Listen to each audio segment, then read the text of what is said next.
Hello everyone, अब हम बात करते हैं जो लैंग्वेज ट्रांसफॉर्मेशन था उसका सेकंड टॉपिक है, वो है आपका आता है फोर वेक्टर। तो what is the four vector, और इसके बारे में हम पढ़ेंगे कि क्या क्या होता है। और इस फोर वेक्टर में आपको अलग अलग कंपोनेंट वगैरह पूछा जाता है, जैसे आपके पास वेलोसिटी का कंपोनेंट आ सकता है, आपके पास आपका मोमेंटम का आ सकता है, फोर्स का आ सकता है। मतलब कहने का ये है कि आपको एग्जाम में पूछा जा सकता है कि आप फोर्स के फोर वेक्टर लिखो या मोमेंटम के फोर वेक्टर लिखो, वेलोसिटी के फोर वेक्टर लिखो। तो ये स्टार्ट करते हैं सबसे पहले फोर वेक्टर के बारे में। तो फोर वेक्टर क्या होता है? A vector in four dimension। Nucleus space आपने मैंने पढ़ाया था आपको पहले। तो न्यूक्लियस स्पेस में जो फोर वेक्टर होता है, four vector space vector is called, मतलब न्यूक्लियस स्पेस में जो फोर डायमेंशन होता है, फोर डायमेंशन जो आपके कंपोनेंट होते हैं उन्हें क्या कहते हैं? फोर वेक्टर बोलते हैं। तो क्या बोलते हैं? Four vector. ठीक है।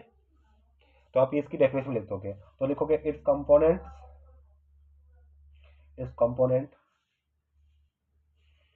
Transform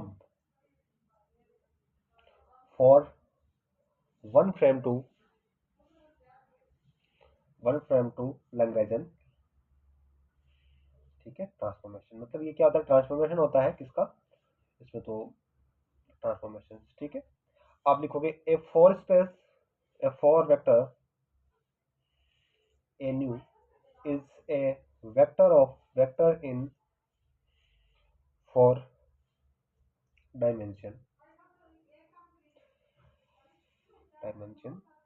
space with component. तो वो उसको किस प्रकार लिखोगे आप कि जो ए न्यू है यहाँ पर वी, ठीक है, वो क्या हो जाएगा आपका?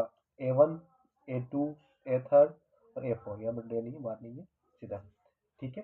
वेर जो आपका A4 है वो तो आपका क्या है? टाइम टाइम कंपोनेंट या फिर टाइम कोऑर्डिनेशन एंड जो A1, A2, ए थर्ड है वो आपके स्पेस के कोऑर्डिनेट है। ठीक है। मतलब कहने का मतलब है कि जो जो तीन है वो तो आपके क्या स्पेस के कोऑर्डिनेट है, और जो लास्ट वाला है वो आपका क्या टाइम कोऑर्डिनेट है। ठीक है।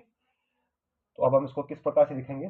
तो लिखने का तरीका सेम वही है। इससे लगाओगे आप A1 dash, A2 dash, A3 dash, A4 dash equal to R 0 0 iota beta gamma. यह आ जाएगा 0 1 0 0, यह आ जाएगा 0 0 1 0, और ये वाला आ जाएगा माइनस का बीटा गामा 0 0 गामा।